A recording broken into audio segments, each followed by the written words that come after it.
Los Angeles, avril 68. Alors que l'Amérique est sous tension après l'assassinat de Martin Luther King, le film s'ouvre d'ailleurs sur le discours télévisé du sénateur Kennedy, qui annonce la mort du pasteur devant des spectateurs traumatisés. L'écrivain, qui est aussi héros de guerre humaniste, Romain Gary, et sa femme, Jean Seberg, actrice de cinéma et militante des droits civiques, ils adoptent un berger allemand errant. Bien gentil le toutou, avec le fiston du couple, sauf qu'il mord violemment un ami black de la famille. C'est ce qu'on appelle un chien blanc, c'est-à-dire un animal dressé pour attaquer les noirs. Terrible tradition de dressage née dans les plantations de coton du Sud, pour mater les esclaves et qui a perduré. Alors que faire de la bête ? Est-ce qu'on doit la battre ou est-ce qu'on doit tenter de la réformer ? Le couple va s'affronter sur ce sujet.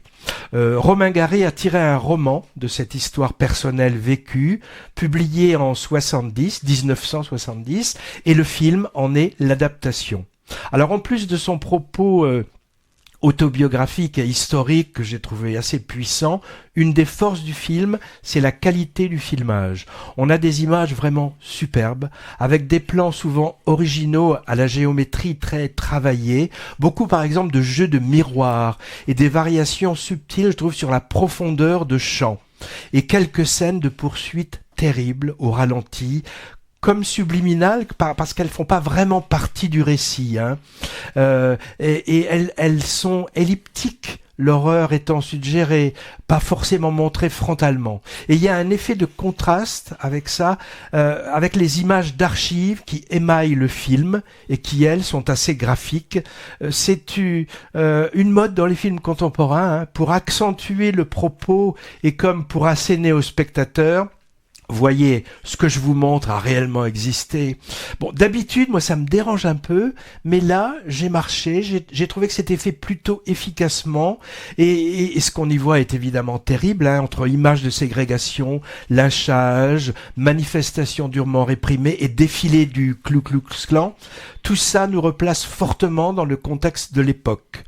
Plusieurs problématiques au centre de cette histoire. Alors, elles sont sans doute déjà présentes dans le bouquin, mais je ne l'ai pas lu. D'abord, avec l'image de ce chien, est-ce qu'on peut guérir d'un endoctrinement raciste ? Mais aussi, autre problématique que j'ai trouvé intéressante, quelle place peuvent prendre les progressistes blancs dans la lutte du peuple noir ? En effet, Jean Seberg est montrée un peu en porte-à-faux, accusée par certains de s'approprier ce combat, à son grand dam, car elle est évidemment sincère, mais son statut de vedette attire la couverture médiatique sur elle. Haïe par une certaine Amérique, elle en a pas mal bavé à l'époque, en particulier après son soutien aux Black Panthers, ce qui explique sans doute qu'elle est montrée à fleur de peau et psychologiquement fragilisée, ce qui est très bien rendu par l'actrice canadienne qui l'incarne. Moi, je la connaissais pas, elle s'appelle Casey Rowell. J'ai vu qu'elle a tourné avant dans pas mal de séries télé. Alors, un rappel quand même, Jean Seberg se suicidera une dizaine d'années après les faits relatés, avec des accusations portées sur la responsabilité du FBI, émise entre autres par Romain Gary. Alors, bien que physiquement assez différent du personnage réel qu'il incarne, Denis Ménochet se débrouille pas mal en Romain Gary, même si son regard est moins perçant que celui de l'original. L'acteur prolonge sa carrière internationale. Après l'espagnol Asbestas, c'était il y a 2 ans, je crois. 2 ans.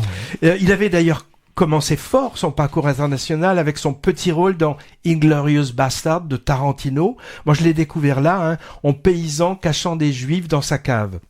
Il était déjà impressionnant, même dans cette courte apparition. Alors, presque 60 ans après ce qui nous est montré dans le film, son propos reste évidemment largement d'actualité, et pour enfoncer le clou, la réalisatrice québécoise qui s'appelle Anaïs Barbeau-Lavalette, elle fait en conclusion 2 nouveaux appels à des images d'archives, d'émeutes raciales et de violences policières, mais récentes celles-ci, avec des documents sur le mouvement Black Lives Matter et l'assassinat de George Floyd. Bref, l'Amérique est loin d'être guérie de son racisme systémique, on le sait, et chaque semaine on apporte la preuve. À noter Une autre adaptation libre du livre de Romain Gary préexiste.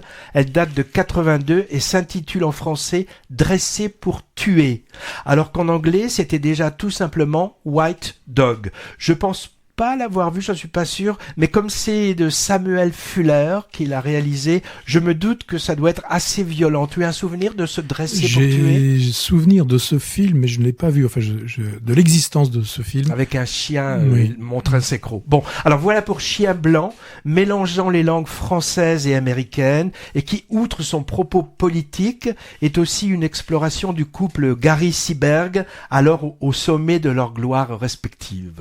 Donc c'est un film qu'on pourrait labelliser Movies à aimer. Oui,